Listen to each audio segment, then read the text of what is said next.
You're watching Pulse for the 19th of August, and it's time for some Diablo news. In this week's episode, we take a look at yet more beta release date talk, the freshly revealed Inferno Difficulty, everything else that went down at Gamescom, and, as usual, much more. Let's get to it.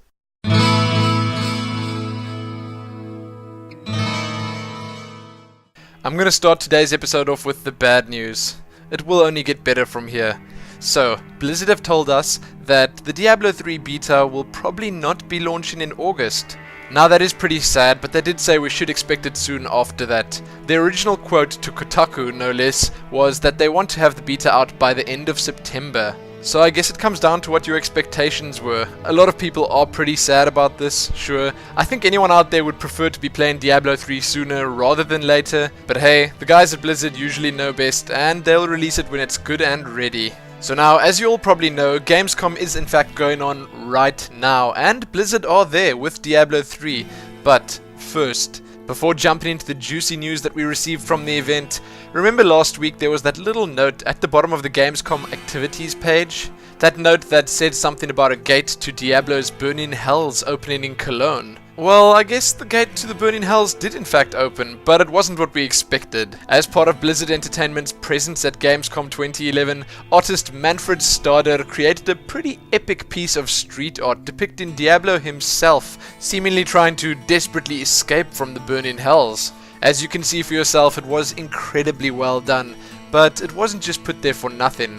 If you're in Cologne or nearby, you can head on over to the Rudolfplatz, gather up the courage to stand on the brink of the portal, and then have a friend take a picture of you. Make sure you put on your bravest face to confront Diablo though, because members of Blizzard's community team will be looking over these photos in the weeks following Gamescom, and the winning photos, what'll they get? Well, they'll be winning access to the Diablo 3 beta in the form of a beta key.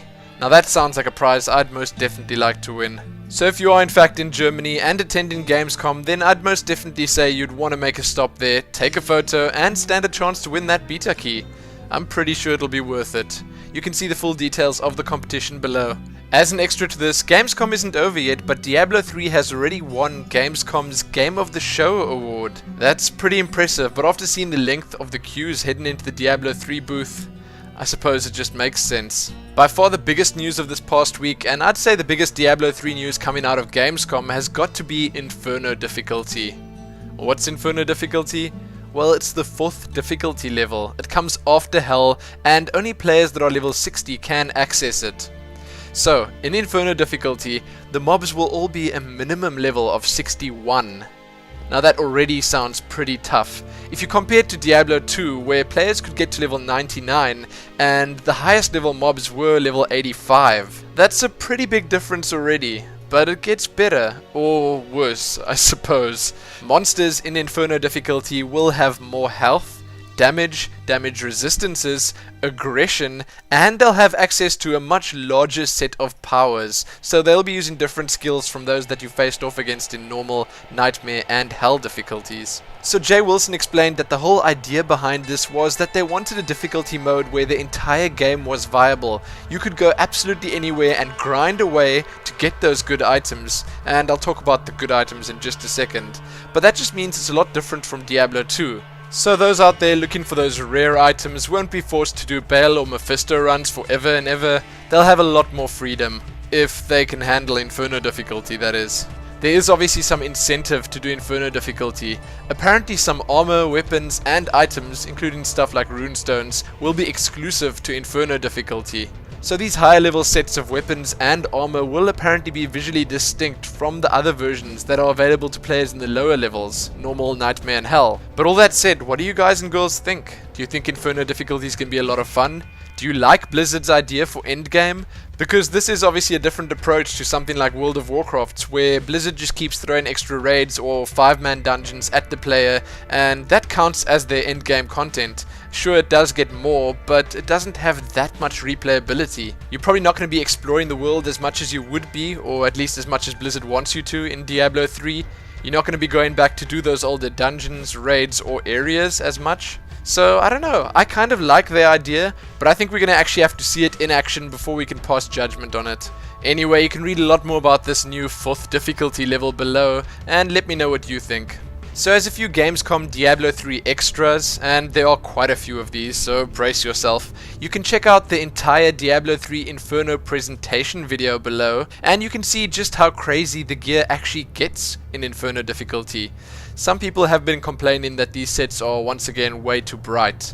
You can have a look at the Diablo 3 booth at Gamescom. It does look pretty epic, well worth checking out. You can have a look at some more Diablo 3 Ninja gameplay footage from the event.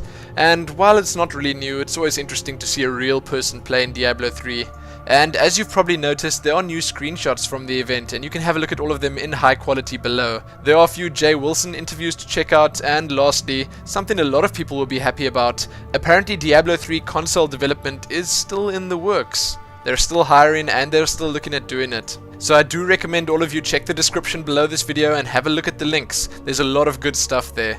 But with that done, let's head on over to the Diablo 3 Smalls. So for the first time ever, pretty much all the Smalls are from the same site, which is to be expected because they've been pumping out so much Diablo 3 stuff, it's just insane.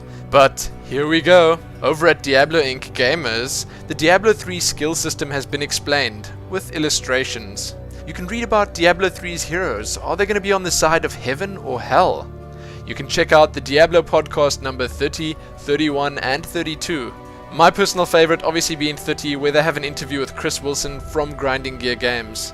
Then Diablo Weekly Watch number 58, Diablo Fan Art Watch number 105, The Witch Doctors of Teganze number 2. There's some really good stuff in there. Then a new post series, One Life to Live. When did hardcore become less hardcore?